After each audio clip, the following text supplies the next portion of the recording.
when you start trading fractals, and it will help with trading levels as well, Brad. I don't know if you're still looking at levels and basic SR. Yeah, I've gone off them a little bit at the moment. I find the levels I'm marking out aren't being clearly respected. So yeah, all right. Well, I think this will help with that, because we'll sort of like define the stronger levels and like what you should actually look out for and stuff. And a lot of the stuff we'll go through, we've been through before, and I know Chris has been through before, but it's going to help keep going over it, because you sort of, every time you look for a setup, you look for these things and just make sure that it's sort of all conducive to your trade before you place it. Now, I just want to change the colour of these just so they're a bit more clear. So these dashed lines down, I know I usually switch them off when I share my screen, but they actually serve a purpose for today's webinar. And what they are, they're session breaks. So it shows you when the last session ended and when the next session starts. So obviously, this is the start of the Asian session every day, close of New York, start of Asian. So it just sort of gives you a good idea of like the past day. So from here, for example, it's 10 o'clock last night or 10 o'clock the night before, sorry, to 10 o'clock last night. So it's just 24 hourly candles in a row. So the first thing that we want to do in terms of setting out our levels, clear this chart down as well, is, I know I've spoke about them before, but you want to highlight previous day high. Let's get a template set up. Previous day high, previous day low. We want to highlight the daily open, which obviously at the top of this this bearish candle here, where price open for the day, and we want to highlight the weekly open as well. So first to third, that's just here. So weekly open and daily open. Right. And then when we come down on the hourly, obviously you can see when you've got your session breaks, you can sort of see them clearer as well. So obviously we can see that the previous day's highs was here and the previous day low obviously was here. Now, the reason we highlight these is because quite often when price makes a high on a certain day, the next day or the day after that, price is going to come back and retest that area, especially on Wednesdays. So we usually make, I know on pound yen, it's quite, it happens quite a lot, but we might make a high and then we'll come back to retest it later on, sort of in the week. And what that does is there's a lot of liquidity above those points. There's a lot of liquidity above here. There's liquidity below here, which obviously we've seen respect there. So as soon as price sort of wicks into this area, we see that liquidity, we see price kind of reject it. So that's why we highlight the previous day highs and lows, so that we know where the liquidity is still remaining from yesterday. Because if you come in, you know, at the start of your trading day or whenever you're looking at your charts and you're just looking at the past few hours worth of candles, you're kind of not highlighting where the money is. Whereas if we know that, you know, traders were below this point yesterday, they're still going to be there. They're still going to have their orders there. There's still going to be money there that they're going to essentially protect when they come in the next day. So that's why we highlight those two levels. The daily open, again, you quite often, I know Chris has spoke about it before, if I come up here. So what you'll get the morning open. Let's say we've got a bullish day, so you'll get open. And what happens with price is price will come down. And what that's going to do is that's going to FOMO people into going short, because obviously we see kind of a dip to the downside as price opens. And then all of a sudden price is going to rally. Price is going to sort of stop here, whereas traders are going to take the profits. There's a profit zone, and then price is going to close somewhere around here. Okay, and that's like a sort of standard day. That happens all the time. What we can do is, like on the daily, just to show, and change our candles to bars. So you can see pretty much every day, let's go where there's nothing, I'll turn the fractals off as well, just so it's easy to see. Pretty much every day, especially when we've got these big moves, you can see obviously that's a bad example. We open, we push down, and we push up, and we close below, okay? Same again, we open, we push down, we push up, we close below. Open, push up, come down, close below. And the reason we do that is because they need, big traders who need the liquidity need to force people to step into the market. They need to force their hand, because if there's no orders for them to sort of take the other side of, they can't get in the market. So they will push price in one direction, And I know Chris has been especially sort of shit hot on this topic recently. And he's been actually taking a lot of trades based on this. And it's based on the manipulation in the morning. So they will send price. And I know, Brad, with the MAs, you can get a really good entry at about 7 a.m. because price through the Asian session has made that high or made that low. So they've already set the sort of tone for the day in terms of where price is going to go. Which then obviously London traders come in and European traders come in. They take their positions based on what they've seen over the Asian session. And then you know what it's like when London opens up. It's just like straight the other way. And then price pretty much continues in that direction for the rest of the day. So that's the basics of like a daily candle and sort of why we look out for these levels, especially the daily open, because like I say, I shouldn't have got rid of that. If we open here, let's say, so this is our open for the day, and what we get is we get price come down, come up, and then come down, and we make a fractal at that level. We know we can pivot long because we understand we've had the open, so we've done this section 1, we've done section 2 with the push down, we've come up, we've retested, and we know that now we've got a good chance. That looks like a big dick. I didn't mean for it to look like that. We know we've got a good chance for price to come up and close hard for the day. So yeah, that's something to look out for, obviously, every day when you're coming in and when you're looking at setups, you know, not just jumping in because price moved down this morning or price moved up, sort of gauging whether this trader's trapped. And that's why I like looking for stop raids, because if you see a stop raid, it's sort of on the daily open, you kind of know where price is going next. So let's see if we can find a decent one. I mean, that sort of is, it's not a great one, but obviously price opens there for the day, and then a couple of hours later, you've got a stop raid. But again, you don't get much of a reaction, but then that's, 8 o'clock. So obviously we've got the stop raid to the upside. It's not going to be much of a wick to the top of that daily candle, but still going to be an empty wick nevertheless. And then we literally drop down for the day and we end up closing, well, we close right at the bottom, which is rare. You don't usually see a day that's that kind of parabolic. The daily candle run from 10 till 10.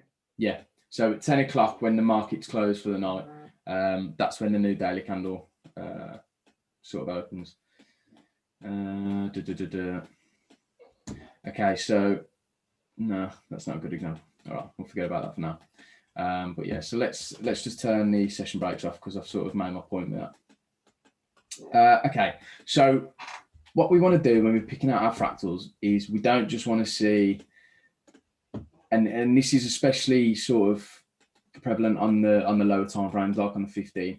If we've got sort of choppy price action, like here, for example, we want to be super picky about every position that we take, because you're going to be getting fractals to the upside and to the downside, and they don't necessarily mean that there's institutional players entering the market.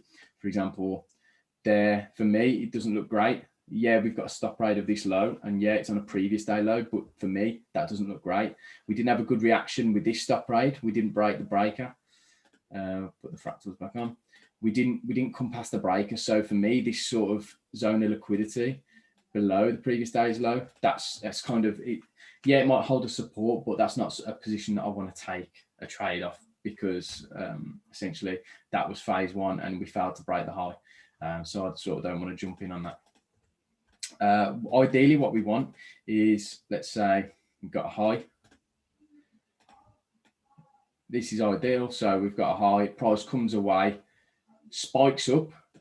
Doesn't necessarily need to be sort of a wick, but price can come back to it and then break this low and then trade away for a bit before coming back. And then that's when we can enter on the retest. It's not always great if it's like, oh yeah, high, and then enter straight away.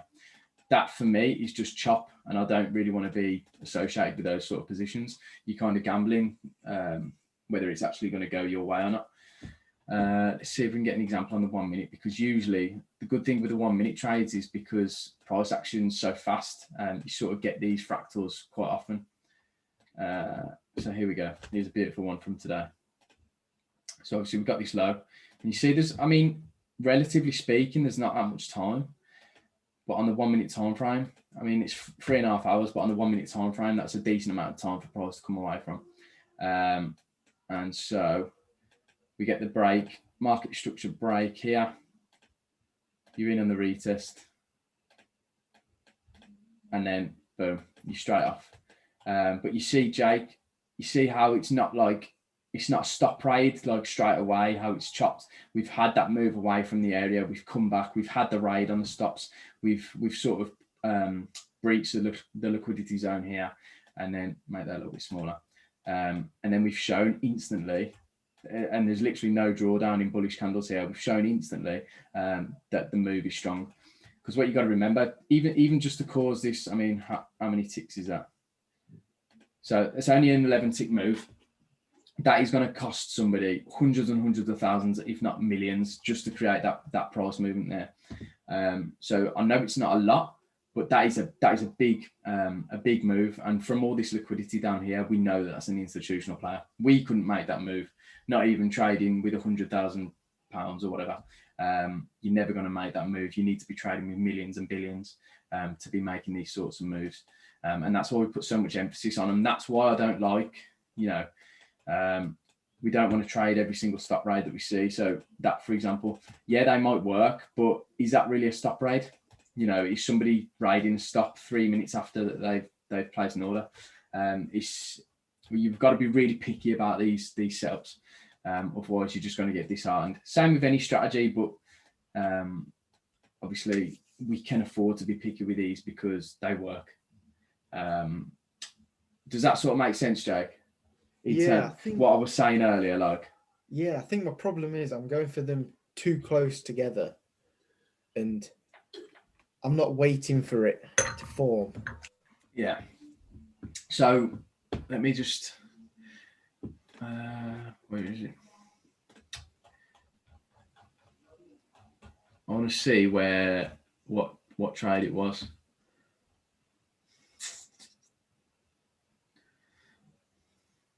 Was it pound yen that you were sending me earlier? Sent you about 3, didn't I? Yeah. I think it was one of these, wasn't it? Or it might have been Euro yen, actually. It might have been Euro yen after this chop. That was it, wasn't it? It was this one here. Yeah, so you sent me this LP. Yeah. So it was that. But in terms of looking at it in context, and this is what I was going to speak to you about tonight, there's not a lot of activity going on here. So when you look at the price action, your highs and your lows, it's sort of just bouncing around. No one's stepped in with the millions of pounds or the millions of dollars worth of orders. So obviously we're seeing just this choppy price action going up and down and up and down. So when you do see this break above, for me, that's not a stop raid. That's just price trading within its range. Now it's really discretionary because you've got to look at it and you've got to make that judgment call as to whether you do think it's a stop raid. Obviously, we can't see the institutional orders. We don't know what they're doing.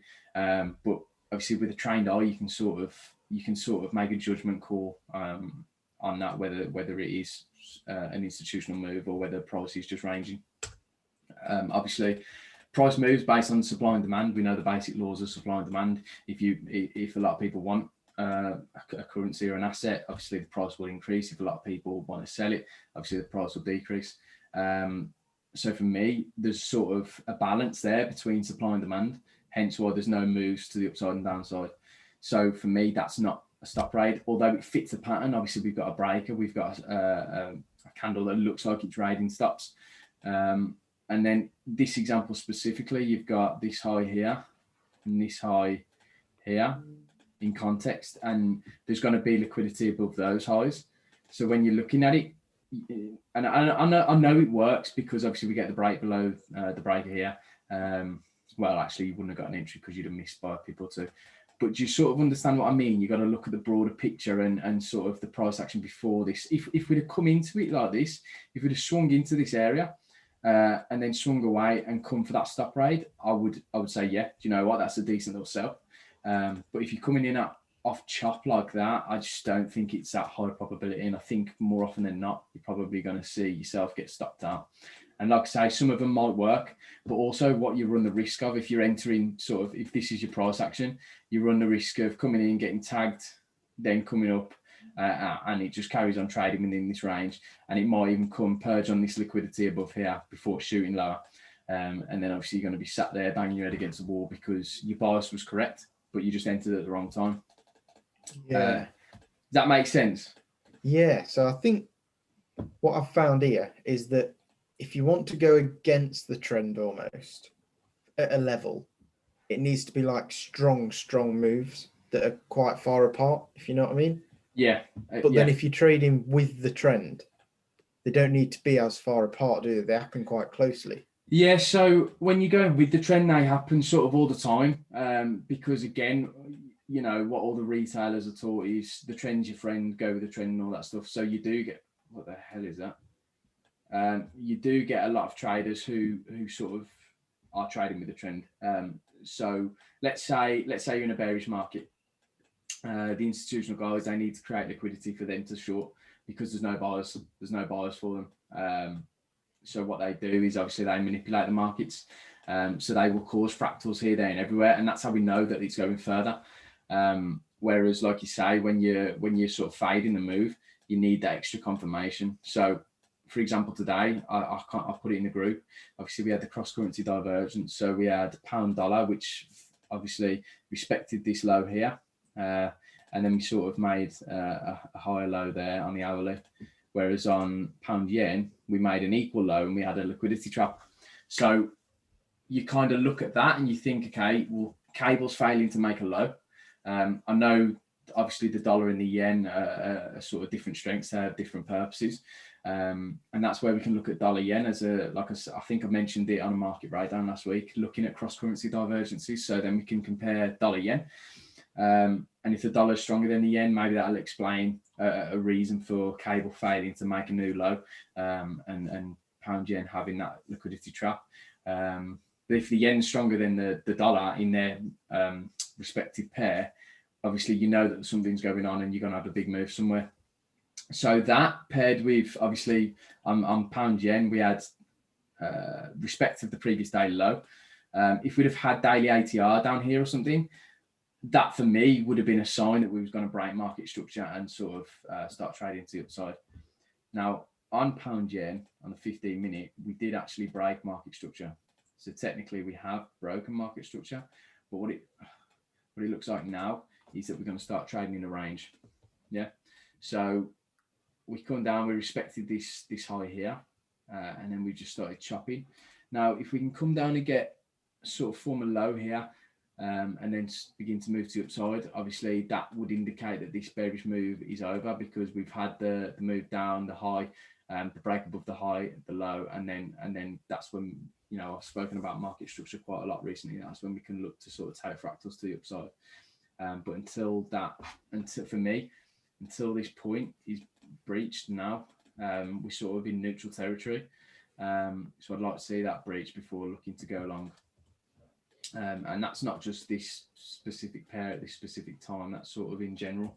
When you get this kind of market structure and price action, you need to be waiting for those highs and lows to be breached when you are fading the trend. Now, something that I wanted to talk about was, let me see, I think I started drawing something up earlier, just so that you can see it a little bit better. Can you see that screen, or can you just see a chart? You'll just see the chart. Just see a chart. Okay.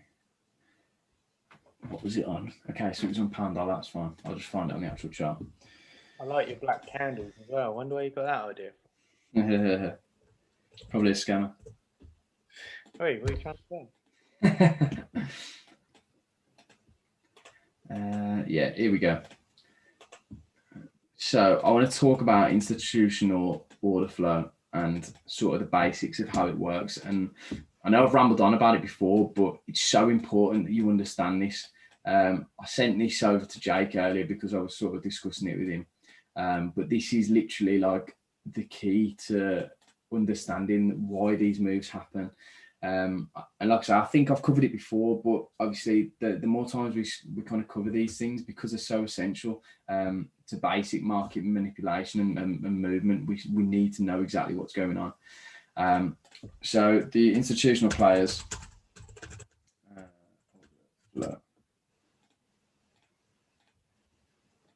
bloody hell, it's worth. Institutional order flow.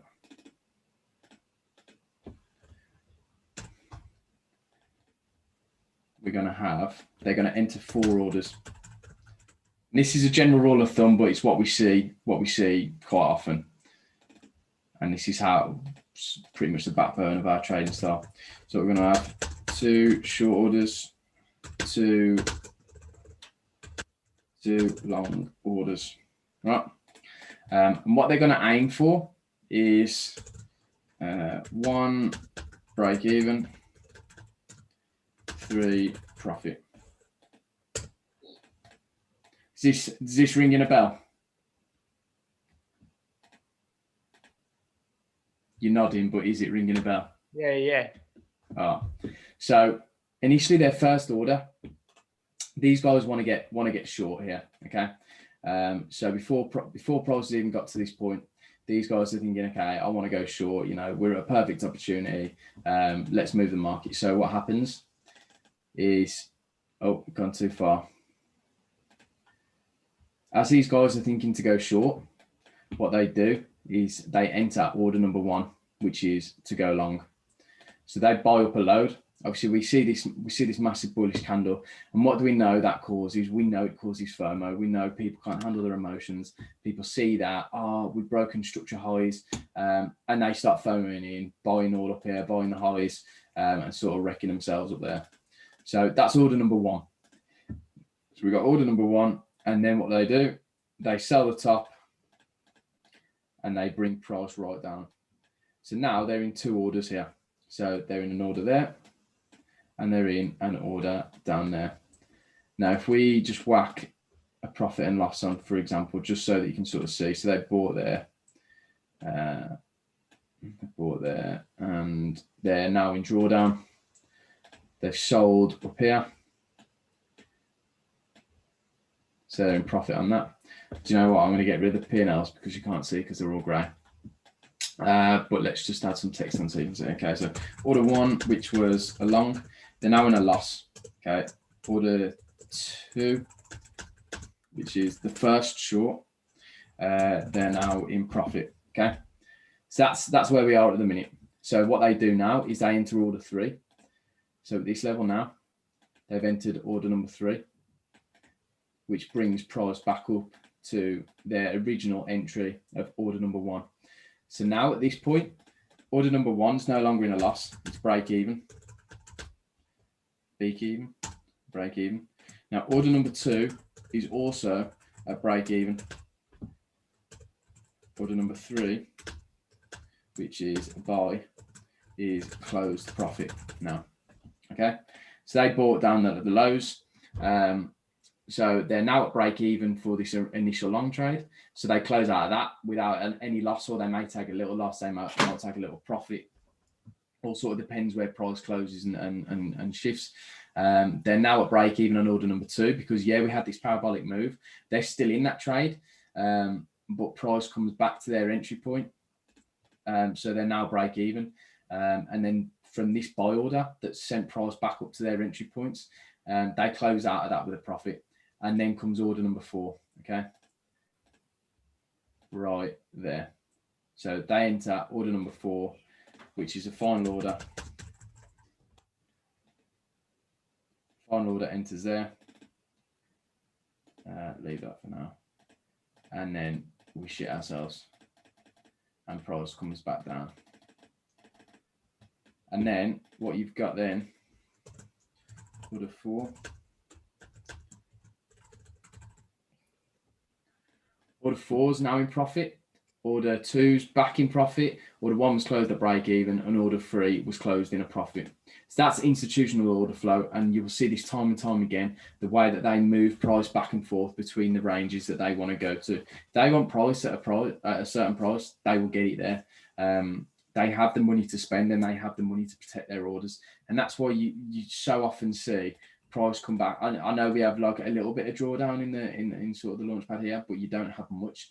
As soon as price comes in, it sort of flicks away straight away, because they will step in and protect their orders at all costs. And you got to remember, to them, this isn't just a side hobby. This isn't just something that they make a bit of money off or make a living. These guys are trading with billions. They're trading with billions to pay millionaire and billionaire investors into their hedge funds and stuff. They're trading with their money to make their money, so they will do anything to sort of keep that. So yeah, that once you understand that sort of money and order flow model, you kind of see it on the charts all the time. You see it happening. Here's another example. So we've got this low here. We have a stop raid. It's not the cleanest stop raid, but it's still a stop raid. Gives us the LP. So obviously they've entered order number 1 up here, push price down, entered order number 2, shot price up. They're now in a loss at order 1, in a profit order 2, bring price back down to entry, close out of that trade break even. They're at break even order number 2. They close profit on order number 3, enter order number 4, and bring price up there. And then boom, they close out here. They form an LT. Everyone else thinks they're going long, and then they short the market. These guys are bastards, and they will do whatever they can do to cause tomfoolery and to get us sort of thinking the opposite of what we should be thinking. Because for them to make money, everyone else has got to lose money. It's not like us, for example. We might lose, £10, £100, £1,000.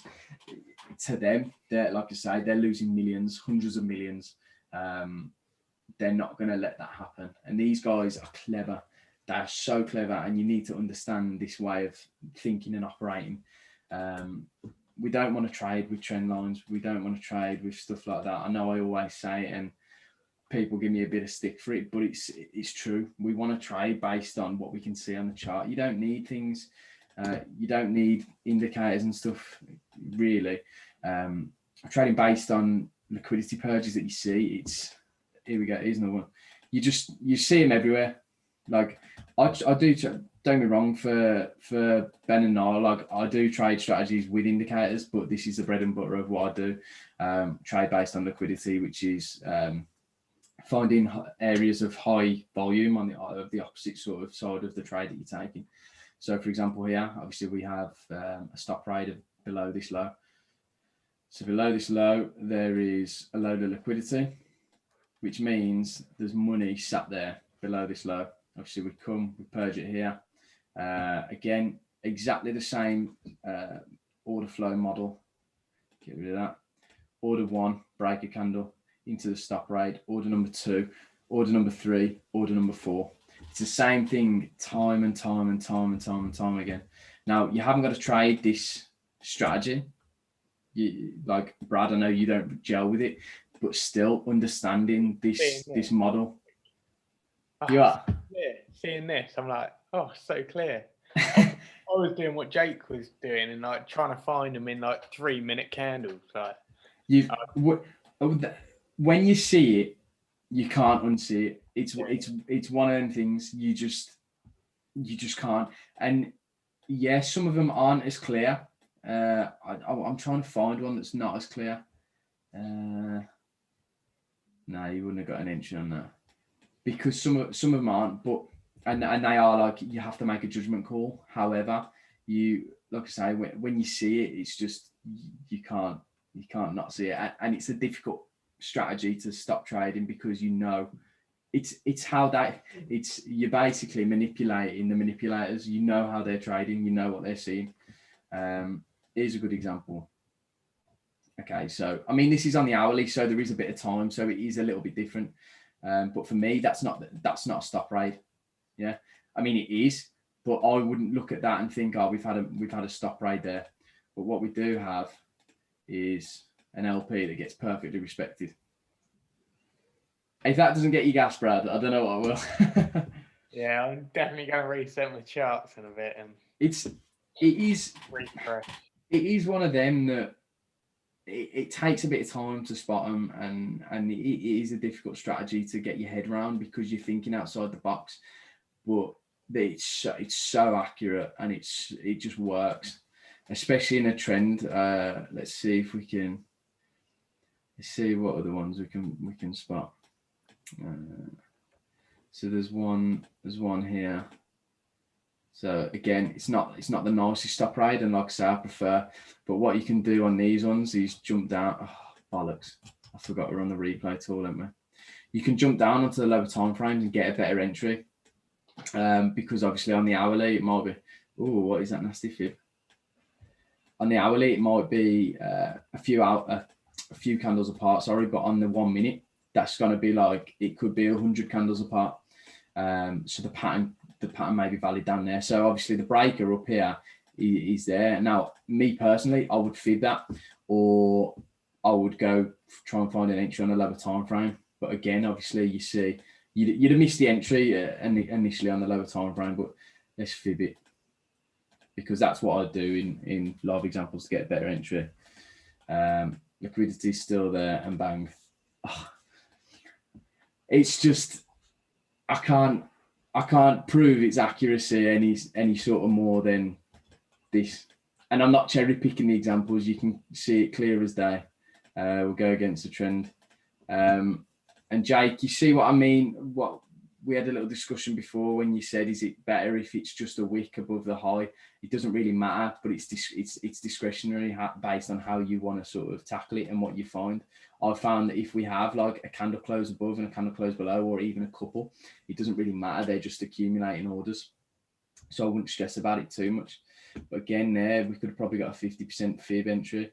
Let's try it. Yeah.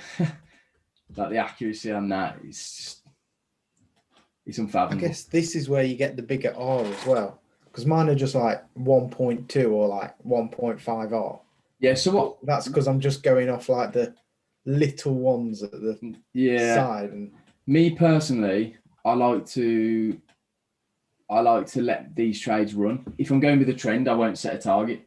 That's what I'll do. When I'm sort of 2 or 3 R, I'll bring my stop into profit, and then I'll sort of chase the highs. So, I'll bring my stop there. Then as price trickles down a little bit further, I'll bring it there. Then I'll bring it there. Then I'll bring it there. And then when we get down here, sort of thing, obviously you're running nice in profit there. You're probably about 3 R locked up anyway. As it comes down with this big move, I'd probably bring it down somewhere by these lows here, and then get taken out there. So yeah, you'd lose a few R there, but in the grand scheme of things, you've just made 5 R. You're going to cry about losing 2? Not really. I mean, what you can do, if the thing is, when you're coming into problem areas like this, for me, would be a problem area. So I'd look at that and I would think, okay, price might struggle around that. So you might just set a target, make things easy for yourself and set a target so you don't get caught by these reversals. Obviously, we purge the liquidity below this level before price shot to the upside, but you could just set your target like above that or below it, obviously, if it was flipped. But for me personally, I like to let them run without targets unless I'm hunting for a specific R on that trade. Let's see if I can find any more nice examples. Okay, so this one is one that I would specifically drop down on a lower time frame to find a banging entry, because the breaker is all the way up here for this on the hourly. Yeah, so we're going to be looking, and yeah, although we get like entries up here and then price does like shoot off to the upside, if you jump down onto the 1 minute, for example, your LP is probably going to look something like this, and you'd have got in there, and this is how you get that massive R, and then you can just run them. Obviously, you probably, if you're trading stop, you get taken out of these spikes down. But if you got balls of steel and you just hold until you get 50 R, like that's the way to do it. Like I say, remember when you're looking at these that are a few candles apart, obviously on the 1 minute or the 5 minute, you're going to be hundreds of candles apart. So it will look like better. Like that 1 minute trade I've shown you from today on euro dollar on the 1 minute, that was probably only a couple of hours. Well, it's 3.5 hours on it. So that's less time apart than these on the hourly. So right, on an hourly trade, you can be in it 6 hours and you can be like 0.8% in. You're like, yeah, and it's a bit long, isn't it? Yeah, whereas in minute ones, you're in and out sometime in 45 minutes and you've made 3-4 hours. Like. Yeah, but then also you can be out of a trade and say, mind you saying that, like me, you and Chris was in that swing trade and we was out in 3 seconds. You know, like I've had a couple where I've been out in about 5 minutes. Yeah. And I've had a couple where I've been out in about 10 minutes. What, scalps? Yeah. Lovely. He's nice when you like that, innit? And you hit target straight away. Okay, so 10 minutes. this is a nice example of basic market structure. So we've got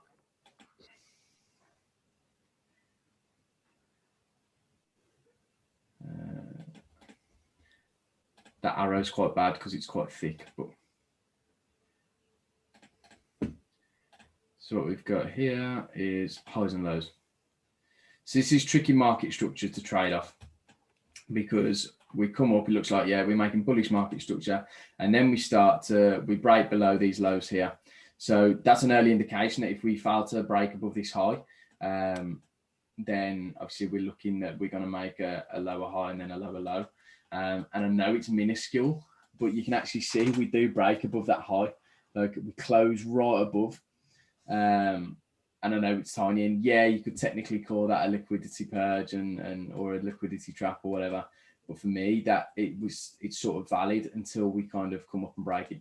So what we can look for down here is we can look for those the fractals. I probably wouldn't trade this one specifically because, like I said, I want to see this arrow broken sort of more convincingly. But again, let's just pop it on just for argument's sake. That's wrong. Okay, the breaker's up there, so you can be able to trade through there. My bad. Okay, so the next sort of opportunity we have is that one. I think that's the one I highlighted, right? But here we're looking for buys because we've broken market structure, and now we're making high highs and high lows. So obviously we pivot off into that. Catch better are if you drop down onto the whatever minute.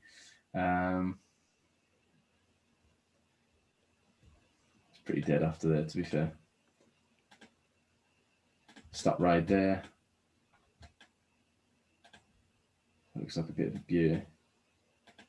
Have I ever shown you how to trade the order block? I don't know if I've ever gone through the order block with you. Have I ever gone through the order block with you, Jake? No. Okay, so all it is, it's a technique to get a better entry, and all you do is the order block is the candle that purges the liquidity. So for me on this one, there's actually a couple of candles that purge the liquidity, but the last one before the move is this candle here. So you can trade based off that. I know what Chris likes to do to get even better is trade the candle close. So he'll trade the candle close of the order block. So obviously here we come back. That's a pretty strong area, to be fair. We come back. If you're trading it on the fourth time back to the area, you're a dickhead. And yeah, you'd have caught up. If you'd have had your stop just a little bit below, but you know, we always say you can pop it a pip below, you'd have actually stayed in that trade. You'd have been seriously squeezed, but you'd have stayed in that. But yeah, I wouldn't trade it on the fourth time back anyway. Have you got any questions so far about what we've been through? Because I know I've sort of blasted through loads there. This is kind of ad hoc. I'm just rolling off the tongue here because I didn't have like a syllabus set for tonight. No, I'm pretty good with it. So much easier on a clear chart. I'm like straight away going to get off, reset my chart. I think This is sick. Right, I just want to get back testing. you are right though. Like having a nice reset in your chart, it gives you a good headspace, doesn't it? 100%, mate. You spot things so much clearer when your charts are clear and when you're sort of like when you have that reset. I mean, I know I do anyway.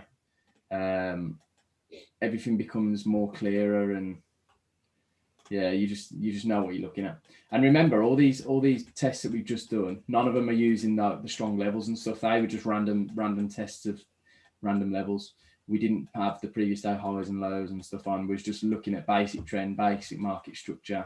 I could just plot these for days and don't need any more proof other than showing you the chart that they work.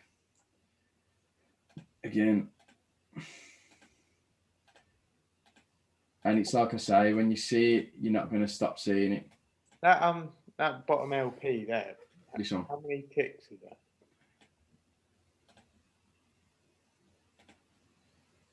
$34. For me, I wouldn't have traded the whole LP on that. I'd have fibbed it. I'd have either dropped down on a lower time frame, or I'd have just. I usually find sort of fibbing it 50% is it's like a happy medium. You can sort of trade based on the hourly price action, but you still get an entry based on like what you would on a probably not a 1 minute, because on the 1 minute you trade these with like a 1 or 2 pip stop or 2 or 3. But that's probably just over 15, which is still for an hourly trade is decent. Okay, 17 pips. But these areas are just gold mines, boys. I just can't stress it enough. Break market structure here. So this is the most recent low. So before we bearish, that low needs to be broken. So yeah, we are actually having this move down. So this is a good sort of rule to have. Is yeah, we arch over here and we have this big push to the downside. But if we reject at this area, if we show wick rejection, sort of like we do here, up until this point, we're not bearish because we need to break the prior low, which is this point here. We need to break that before we actually go into bearish territory, and then we start looking for shorts. Obviously, this is sort of it's quite choppy, and you would have got took out if you'd have traded short, but luckily no sort of short opportunities presented themselves. And then again, market structure's broke because we've got a high here that gets broken. So then we look for long opportunities, and then you get stopped out. But like I say, it happens. You know, the strategy is brilliant, but it's not foolproof. Like, you are still going to get taken out at some point. Again, I'm not checking times of trades either. I'm just literally just plotting random ones. But this is what I do. Sometimes I'll sit there on my laptop or on my tablet, and I just play through price action like this and just see where things go and how price reacts. So that you wouldn't have actually got an entry on that. But then, not even that wick. Nah, because it didn't break the low, so you can only enter after that candle there. So if you'd have traded the whole LP, you would have got in on that wick, but because we didn't, I probably would have removed it, but you can still see it holds as resistance up here, and you would have still got, if you'd have shorted off that point, you'd have had some serious drawdown, and you'd have probably had squeaky arse and potentially closed out your trade. But you could have still nabbed 2R on that. But what's great is if you pyramiding into the positions is just so easy. Let's say you did trade that as the whole LP, and then we get a second entry here.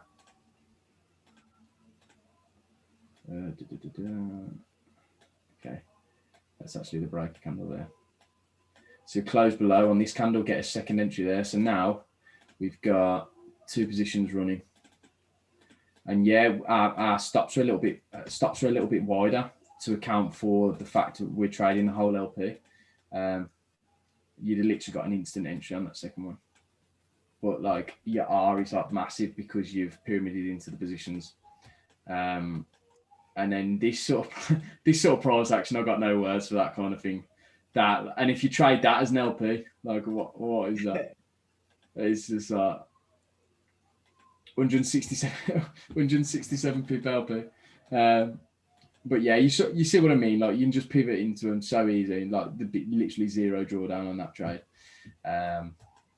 But yeah, is there anything that you want me to go through with it? Because like I say, I feel like I'm just rambling on because I've got a proper sort of syllabus, and I thought more people were joining as well. Yeah, I thought Drew was going to be in tonight. He's seen his bird, mate. Yeah. So just tell her you can't see her on Wednesdays. We have this chat every week. I might be seeing the missus. Tell her you're busy on Wednesdays. It's simple. You got 6 other days in the week, Drew. Oh, well, Sunday nights can't see her either. Oh yeah, Sundays, yeah, that's one. But yeah, is there anything you want me to go through, boys? I'm okay. That has covered loads of stuff that I've been going wrong with. I was going to say you've been spotting them, but you've been spotting every single one of them.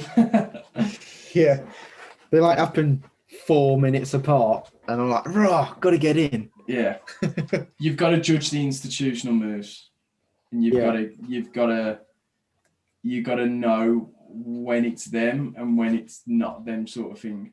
Like, so for example, that move, we know that that's institutionally funded because we literally just can't afford to move the market that much. Now, we wouldn't trade that because of the size of the LP, but look at the accuracy of it. As soon as price comes back to it, you think they're letting that amount of money get away? It's not a chance. They're bringing it back, cutting their losses, and then shooting price off to the upside. You've just got to distinguish where the difference between the sort of institutional heavy money flow and sort of just the basic order flow. And it's not an easy distinction to make. It is difficult, but when you do it, your trading just elevates, man. Like you see things that you wouldn't have seen before, and like this. I just have fun plotting them out because I like to see how accurate they are. And the 50% thing, like that's something that I sort of figured out myself back testing, that you still pretty much get in, because you do get a lot of drawdown with these trades. That's the only problem, because you never know how far the order two, the one that order one, sorry, the one they come out break even. You never know. They might want to be picky and get that out of profit. So they might push it further into the LP so that they can take profit from it before reversing it, which is why I like the 50%. Yeah, and then they've just got 4 orders full of profit, and that's how they make their billions. I can't wait to be an institutional trader. Shall we all club together our P and try and move the market? If we all club together our money, we still wouldn't move the market a pip. That's the problem. I think it costs something ridiculous. Like it costs $100,000 worth of order to move the market a pip or a pipette or something. It's like we're talking ridiculous money. In stocks and crypto and things like that, where there's less, potentially even some indices.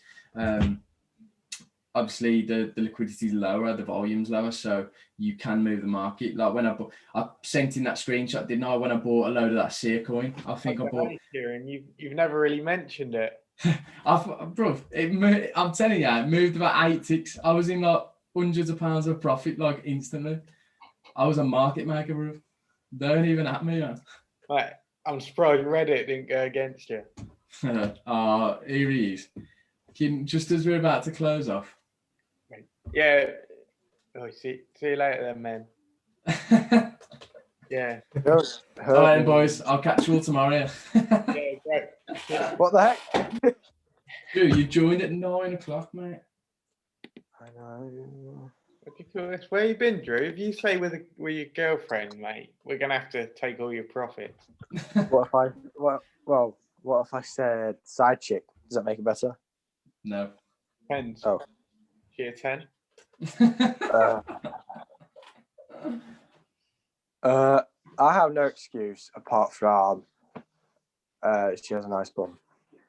Drew, I want to see a demo trade and 10 back tests tomorrow. 10 back tests? Come on, they're rookie numbers. 100 back tests and 5 demo trades. Yeah. How many back tests? 100. How many? Drew, Yeah, that's 20, all right. 20 back tests. You can get 5 demos in by Friday evening. Don't matter if they hit stop loss, mate. Just get them in. Okay. Have you placed the demo yet, Drew? I haven't because I just haven't. Right, open MetaTrader right now. Open it right now, and you're placing a trade live on cam. All right. Set it up. Right. Okay. Let me have a look at my laptop as well. Find a little platform setting up here. Have a look. Oh God. How you lot been anyway? Don't worry. Yeah, sound lads. Yeah. Nice. Not bad. I've as you know, I've stayed away in London. Had some free food because obviously you get food when you stay away. Highlight of this week. Yeah. It is actually is. I had a large a large chicken legend, a large chicken strips, what we call it, chicken selects, and 9 chicken nuggets. You fat bastard. Yeah. Yeah. That's what I thought. You know what, But I Drew? mean- I'm not seeing any opportunities, bro. Well, Oh no, short euro dollar. We're having a crossover. We'll do a Bradwell enter early. Yeah. You're going in with a 1.3 tick stop, so you probably get taken out and spread anyway. But oh no, sorry. Go for a 3-pip. Oh, 3 pip stop. Yeah, Nah, right. that's too big, bro. We'll go in with a 2. You got MT4 open? I'm just trying to refresh my. There we go. I have nothing on CAD JPY. You're not trading CAD JPY. You're trading euro dollar. Get euro dollar open right now. Euro dollar. And place a short. Lot size of 1.36. Am I placing a short? Yeah. Euro dollar. He's going to be so proud when he knows that you've actually placed the demo. I'm shocking for it. Do you just trade live? Do you not trade? No, he doesn't even. He's never traded. No, actually, sorry, he has. He's traded live in the past, but he's back testing. Right. I'm just stuck on the back testing, man. It's because you're seeing your missus every day. I know this stupid bitch. Oh, That's a bit harsh. I didn't mean to say that. Blah. It needs to be a bit nicer, Drew, and just bin her off. Do her a favour. Drew, it takes 2 seconds to place a trade. I'm just trying to figure out my stop loss. I've got it all sorted for you, bro. Just look at the screen. Oh. There's no analysis to it. We're just doing it so you can get over the fear of placing your trade. 2352. Oh, hold on. We're moving to the upside. Entry's changed. Oh. Wait, EMAs haven't crossed. False signal. Never mind, Joe. Never mind. They're about to. It was a false signal. Buy instead. Buy. Nah, you need to start placing demos, bro. You need to get used to the. What happened to me earlier? I was like, they're about to cross. Go. Oh no. I am bad for it. I can't lie. I don't know if it's because I'm too much into my back testing. I just want to get that done before I start focusing on that. But obviously, What I time just are you need- working tomorrow, Drew? pardon? What time are you working tomorrow? Oh, tomorrow I'm at home on live chat with college, so I'll just be doing Forex all day. There you go then. Place 2 demo trades tomorrow, yeah. All right. I mean, What pardon? strategy do you use? What strategy do I use? Yeah. It's proper weird. It's similar to yours, but I use, if it's above the 50 EMA, I go bullish. If it's below, I go bearish. But if it's above or below, either or, the the 24 EMA has to be above or below the SMA. So if the EMA is below the SMA, above the 50 EMA, then that's when I look to put a trade in. What's your entry point? Like, as soon as they cross, or? It's not as soon as they cross. So as soon as they break a high, it can be like a proper little high. It can be like literally like the most recent tiniest high. As soon as it breaks it, I then put what's called a buy limit. I put a buy limit on the high's wick for the candles to come back down and touch it and then go off. I heard that's happening on several different currencies tomorrow. Did you know? That's I mean, It doesn't matter if they lose, Drew. Just go for it. Place 2 tomorrow. You need to get over the fear of pressing buy or pressing sell, because you know what you're doing, and that's like the main thing. You know what you're doing. I guess. I mean, I have all the knowledge. Well, not me personally, but I have all the knowledge in front of me to know what I'm doing. You'll get addicted, bro. Like not in a bad way, but like you'll realise it's not that bad, and you're trading with fake money to begin with, so it's not like it's not scary. You just need to do it, and you'll be like, oh, this doesn't take a lot of time. I'm just doing like it's basically back testing takes longer than demo trading. Yeah, I mean, Brad, if you look on the messages I've sent, what I'm doing. So it's broken above the 50 EMA, right? So then it makes me go have a bullish confluence, and then as soon as it breaks that like little high, if you know what I'm about, Yeah. as soon as it breaks that, I'll then look for I'll then put the buy limit to touch that top of the candle, and then it goes off. So John, do us a favour, Drew. Your two smaller EMAs, change the colour of them. Change the red one to green and the gold one to red. So when the green goes above, I'm hiring you soon. I taught Kieran that. Fuck off, did you? I taught you. Hang on, wait. So, hang on. Oh shit, that's a picture, not a chart. Change the red one. Well, the red one to green. Yeah. So it just helps with being able to spot, like, it's sort of like the psychology of colours. You know what's going on before you even look at the crossover. Yeah, that's kind of good. Where did you find that? I come out of it and then taught it to Kieran. He didn't Where teach did you me. find that? Nah, Kieran told us that. It looks much nicer. Yeah. Then when the green's above, obviously you're getting bullish. I like that. Bye. I kind of like that. Yeah, but now you understand the kind of That's nice setup you've got going there. Thank you. Definitely place two of them tomorrow.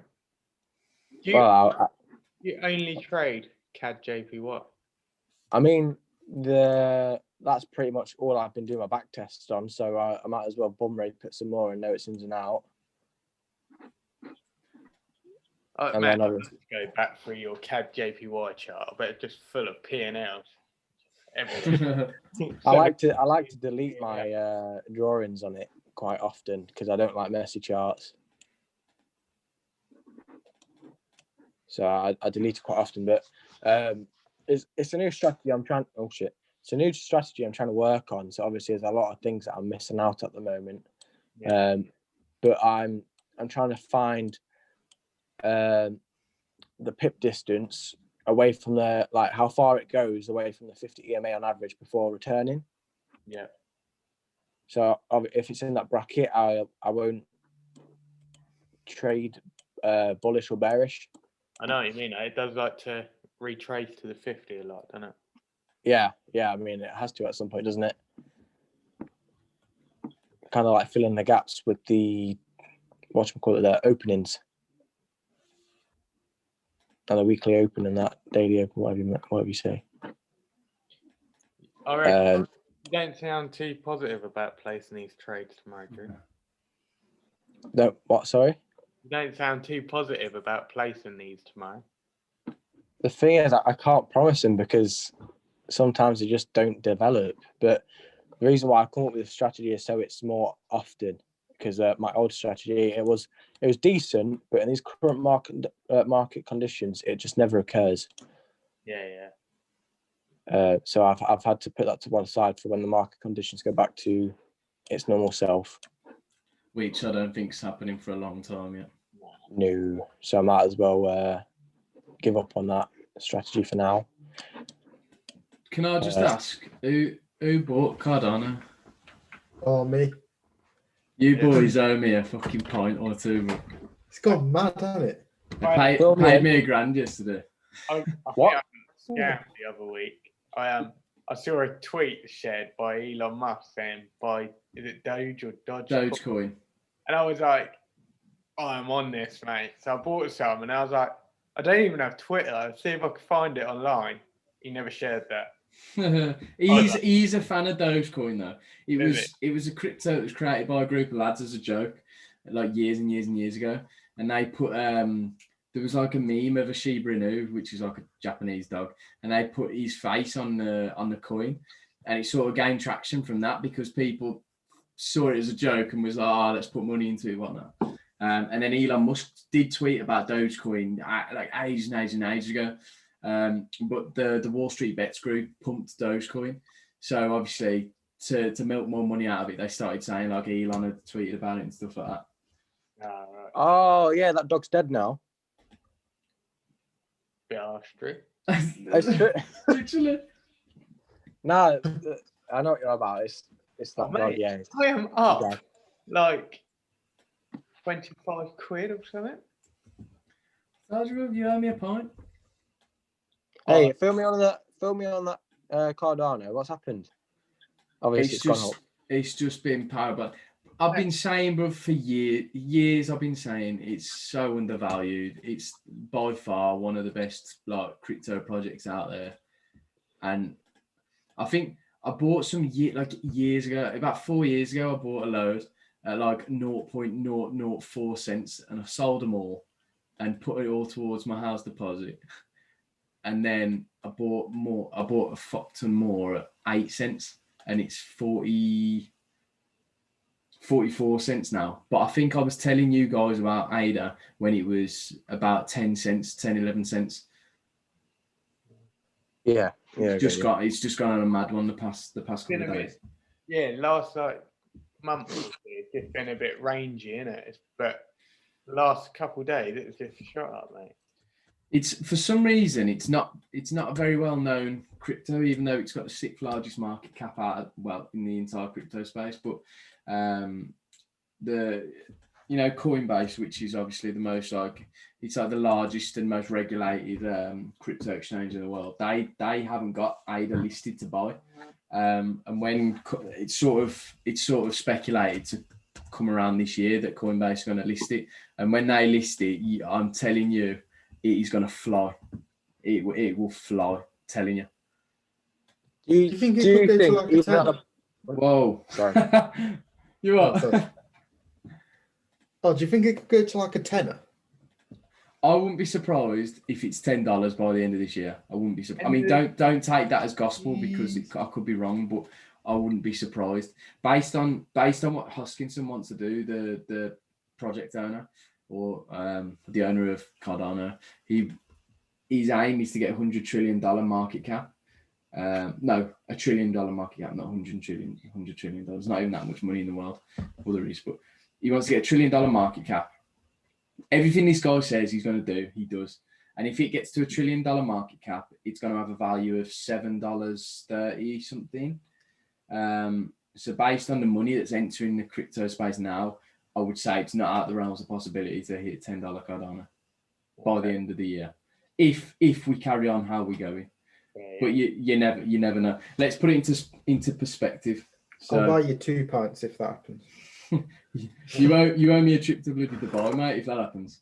If that happens, I'll buy you 2 pints and a lemonade chaser. If that happens, I'll buy you 2 pints, lemonade chaser, and a pack of pork scratchers. Yeah, but Drew, you'll have to bring your girlfriend. Oh, we're not doing that now, are we? I don't want to know, mate. Oh, when are the exclusive hoodies coming? They're here, bro. Yeah, can we buy them? They're sick. I mean, you can, but they're really expensive. All right. I think they, because we had to get them imported, because we was really picky about the quality. How much did they cost? I mean, they cost about 35, 40 quid. Like they weren't cheap. We could have got them for like £8 each, and we looked at it and it was like, it just looked like paper material. So it was like, nah, we got to get them proper. So we had to have them imported, which is why it was so expensive. I think the customs fee was fucking. I mean, I might be able to. I have a mate who his brother does stuff like that. He's created his own clothing brand, and he does it all at home. So I could ask for prices off his if things start kicking off. Through the plugs, man. Love that. He's in prison now.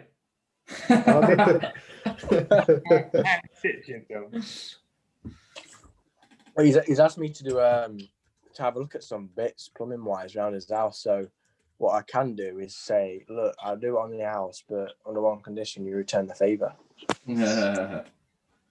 Love that, son. Love Couple that. of Christmas gym too. Yeah.